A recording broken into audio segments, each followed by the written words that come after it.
everybody. Hello. Brad's going to open up with a quick couple comments, and we'll open up to questions. Yeah, well, first of all, appreciate everybody coming in. I think the majority of this will, from my standpoint, will focus on, what we just went through the season and everything else. And I know there will be a lot of questions about what's next, but I'll talk probably more about that at the draft time when we have a better idea after meeting with all the key stakeholders and everybody else about what next steps might be, right?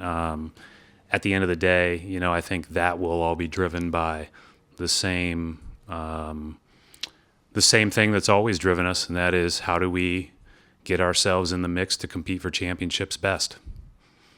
And I think that we'll have more clarity as we take a deep breath, get a little bit more sleep than we have the last 3 nights, and then figure out how to be the best version of ourselves here moving forward. Questions? Okay.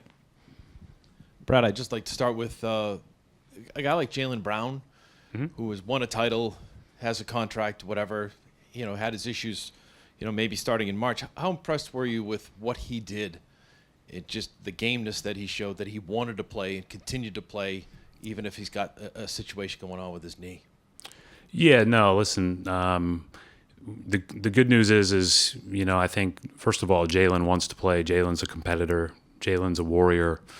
Jaylen, takes great pride in being out there.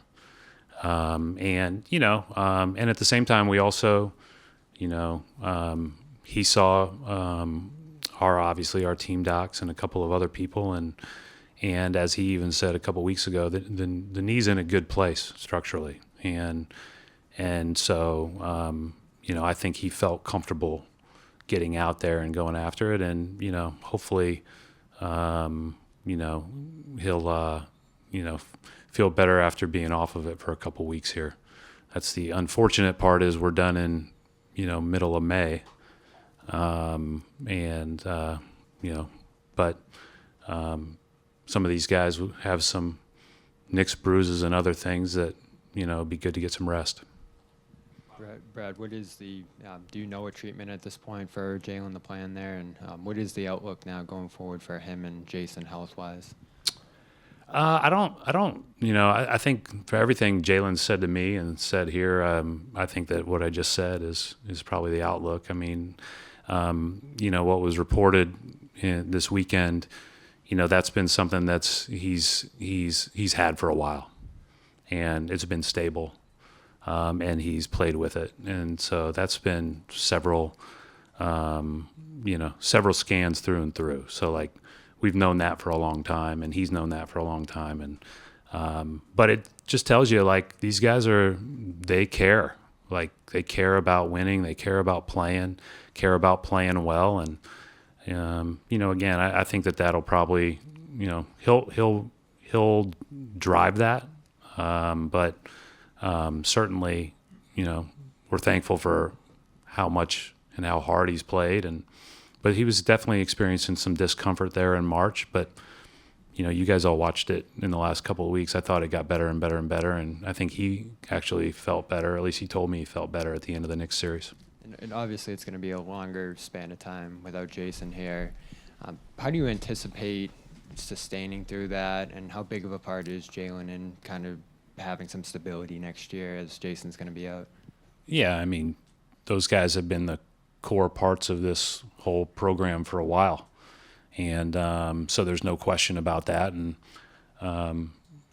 those guys are they've achieved so much, and certainly deserve all the recognition and praise and accolades they get, but yeah, that's a huge part of us being the best version of ourselves. Hey, Brad. For next season, you guys have a historic amount kind of committed to the core plays. I know it's a unique situation, as you alluded to, of the transition. When do you expect to have an indication of what your limitations, if any, you'll have for next season? We'll talk Yes. about all that stuff in the next few weeks. Is that like, how tough is it? There's not just that uncertainty then right now, not having kind of communication on that front. Listen, we've been talking about this for years, right? I mean, the CBA has been well known for years, and so there are penalties associated with being at certain levels, and we know that. And you just weigh that. You weigh where we are, you weigh everything else, and then you make those decisions. But those are, you have to have the clarity of a full season and a full playoffs, and like I said, a couple of good nights sleep, and everybody gets in a room and put your heads together and figure out what's next. Brad, how much did Jason's injury, how much does that impact what you are about to embark on this summer?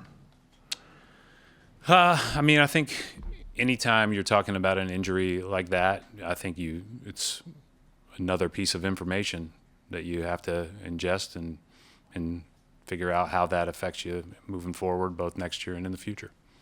And with the collective bargaining agreement, we all talk about second apron and blah, blah, blah.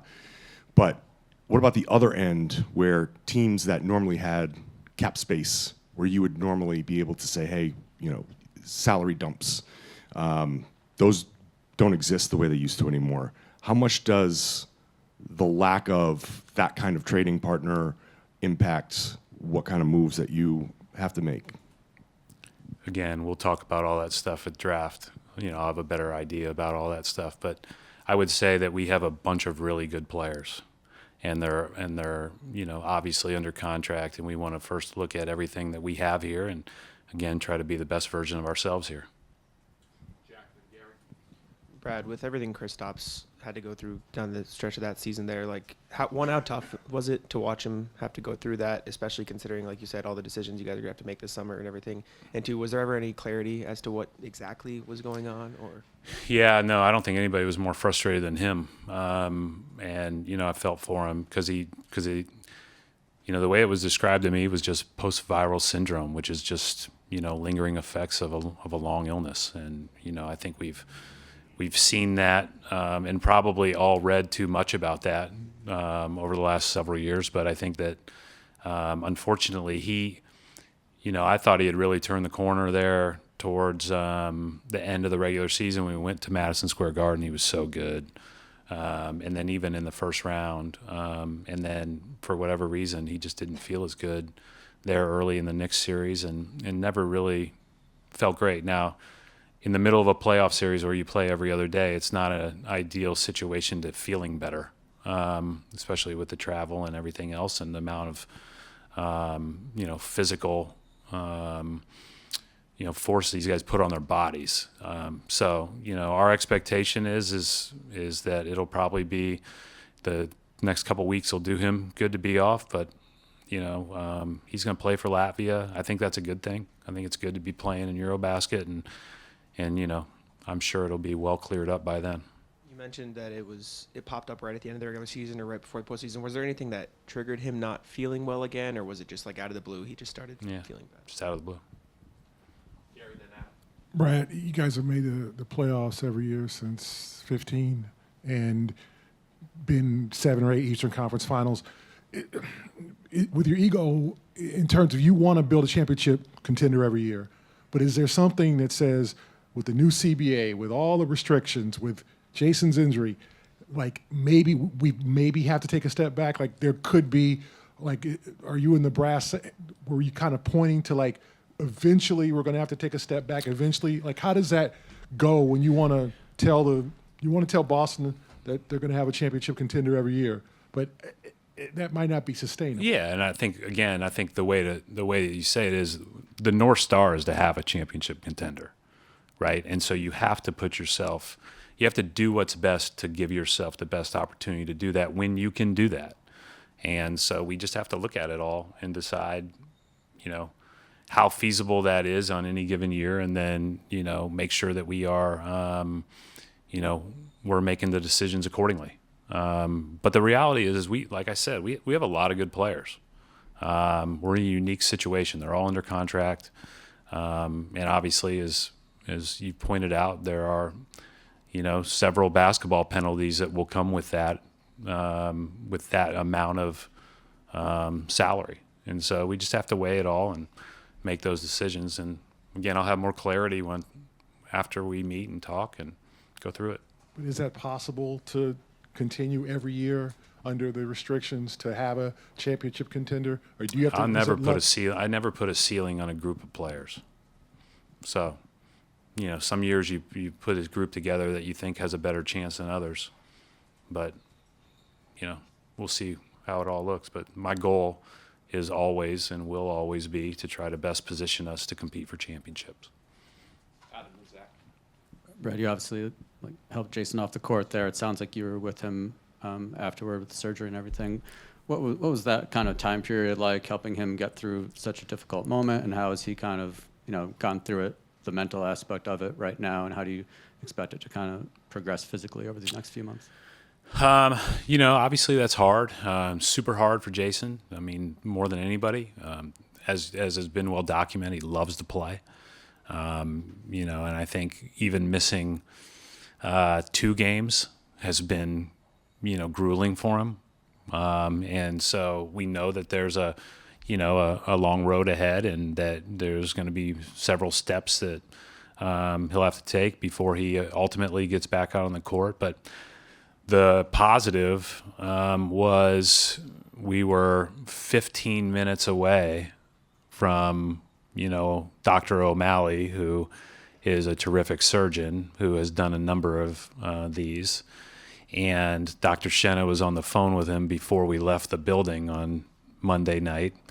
And he was out of the MRI and consultation and done with surgery by the time we had an injury report the next day, because of there was real benefit to doing it early. And so it was as tough as that injury is and as tough as it was that night, just an amazing set of circumstances and an amazing thank you from our organization to, all of the, Dr. O'Malley, the nurses at HSS and everybody there, and the hotel that we were staying in and the accommodations they made Jason feel comfortable in. And just I thought it was about as good of a transition and about a bleak, of a feeling as you could have. And just when you look back at that series against New York, how do you kind of assess what do you think was missing? What do you think went wrong over the course of that series? I'd rather talk about all the CBA and all that crap, but you said no questions about that. No, I know, but that's the first 10 questions were on it. You guys are terrible students.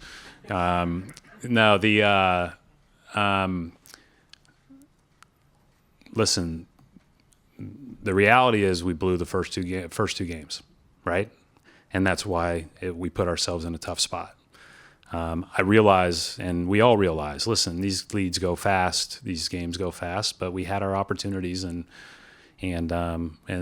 so yes, you can win when you're down 2-0, but you've just diminished your margin for error, because there's going to be games like ours in Game 5 where we go nuts and we're hard to beat that night, or ours in Game 3 where we're hard to beat that night, but that just ties it. You still have to do that 2 more times.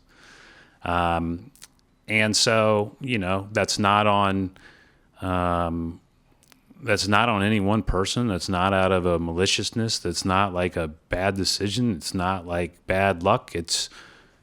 We had opportunities to win those first 2 home games, and we put ourselves behind the 8 ball. And New York gained what I thought was not only confidence but momentum, and they are peaking. You can see it. And so, I think all 4 teams that are playing in these semifinals deserve to be there, and any of the 4 could win it. But credit New York for the way they played and the way they came back in those 2 games specifically. Yeah, Brett, a bit of a repeat, I guess, but just curious, looking back and assessing this season, to you, what were the factors that prevented this team from ultimately reaching the end goal that last year's team was able to? Well, I mean, again, sometimes it's as simple as those are the margins, what I just mentioned, from winning and losing. We lost an overtime game at home in Game 1 and a game by 1 point in Game 2 that, we were up 16, 18, 20 with 15 minutes to go in the game. So that's the margin of error that you're dealing with. And so I think that those are all things that, you appreciate when you can go on deep runs like we did last year and ultimately win it, because some things have to go your way. I've said many times, we could easily have been up 3-1 when Jason got hurt. But the reality is, we were probably not winning that game anyway, so we were going to be down 3-1. Last year in the Indiana series, they could have easily been up 3-1 on us. And I think that that's just kind of these series. You get these opportunities, and one team takes advantage of them, and that team usually moves on. And the Knicks did that. And again, they deserve credit for that. They've been amazing late in games, and certainly played a lot of those in the Detroit series and showed it against us.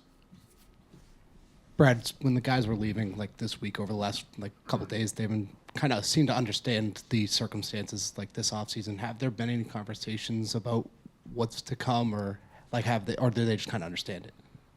I think when we do exit meetings here, we do just get together as a team, do a quick 10-minute thank you, and then hug, and everybody goes their own direction and takes a deep breath, just like I said about our staff. And so, but all of those guys are, have been told my door's open, my phone's on, anything that I can do to talk through anything as we continue to move forward. I'm always open to that. And listen, we have an amazing group of guys. This is what makes it hard when you come up short, is because, and people, I know people say that all the time, but the character in the room is just incredible.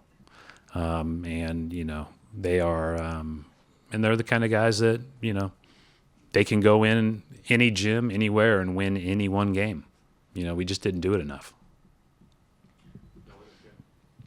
Brad, with Jaylen Brown potentially being without Tatum for most, if not all, of next season, what is your confidence level in his ability to kind of keep you guys afloat and lead you guys and be as competitive as possible without the guy that's kind of been by his side for most of his career? Well, I think, first of all, and I know that we always talk in terms of superstars, and don't talk in terms necessarily of the other 13 players, right? And so the reality is we have a ton of good players, and everyone leans on everyone. That said, Jaylen and Jason have gotten the majority of attention because of how good they are, and I have full faith that any game that you have those guys on the court, or one of those guys on the court, you have a great shot. And so I have full faith in Jaylen. You brought up the 3 sleepless nights. What has been the process for you guys as you sort of recalibrate after the last week and a half with Jason's injury and then losing to the Knicks? How does the front office get together and kind of work things through after something that really probably is going to shift the way you think, or at least has the potential to do that? Yeah, I mean, I think you talk when you're in this role, you talk, big picture, branches, and long term all the time. But then, at the end of each season, you glean a little more clarity from the season that just happened and what happened during it, right? So again, I like to give everybody a few days to take a deep breath, because you don't want to make decisions that are rash or emotional. And we've got a lot to sift through and sort out and think about, and we'll do that. So there'll be a lot of us in the room, and we'll take the time over the next, couple of weeks to do that. Do you believe that championship windows are shrinking, especially under this CBA, even compared to the latter half of this decade? That's a good question.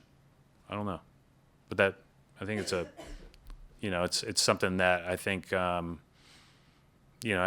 think certainly it is more challenging if you in certain circumstances, for sure. Hey, Brad, obviously you mentioned you'll plan through things through the draft. I'm just wondering, how does the draft I guess like the prep for fundamentally maybe change just because of the things you guys are going to have to make decisions on, just, having the 2 picks coming up here? I don't think it changes at all for us. We'll evaluate who we think will be available at 28 and 32. We just got done with 2 draft workouts today. And so we'll have plenty of time to thoroughly evaluate who we think those people might be, and if we want to try to move up, try to move back, whatever. We'll see how it kind of all goes. But nothing. I think when you're at 28 and 32, there's nothing. You're not exactly able to pinpoint exactly how that night's going to go. Brad, I'm curious your thoughts about the difference in style of play between the regular season and the playoffs. Yeah, I think it's pretty significant. Yeah. So is that good, bad? Like, it feels like you've played 82 games under one style. Oh, you're talking about our style? No, I'm talking about just the NBA. I'm talking about your style. I mean, it could be anything, but I'm talking about the officiating is different. Certain things are allowed, not allowed. It feels like the style of play in the regular season, 82 games, was one thing, and the playoffs across the board have been kind of like a different style of basketball. And maybe that impacts your style of play. How do you see that? Do you think that something should be more consistent between the two, whichever way? Well, no, I don't want this misconstrued by any means. There absolutely no excuses. Like, both teams are playing under the same set of guidelines with the same whistles and everything else. So that is what it is. But it's clearly more physical. And I think that, a lot of us as we watch it probably like that, but there's a line, and I think that, in the Orlando series especially, I thought that I'm not sure that if we played 82 games like that anybody would be left. But I think that, we just have to, my biggest thing as a league is making sure we don't, we give the defenders the right to hold their ground. First and foremost, you have to have the right to hold your ground. But I think we've gotten back to a lot of the grabbing and holding that, makes it harder to move. And so hopefully, those things get ironed out. I know our officiating groups in the NBA work on that all the time, and that's not it's not an excuse at all for us. I'm not sure that we were hurt by it nor benefited from it. I just think that we got beat. So, but I do think that it is more physical. I wasn't trying to make an excuse for you guys, but as a talent evaluator, as a person who's evaluating what kind of team to build, you can build linebackers. That's right. I mean, you're building a team for the regular season, or the play. Like, if there's two styles of play, does it always change? Yeah, you're always thinking that. You're always thinking that way. Listen, when the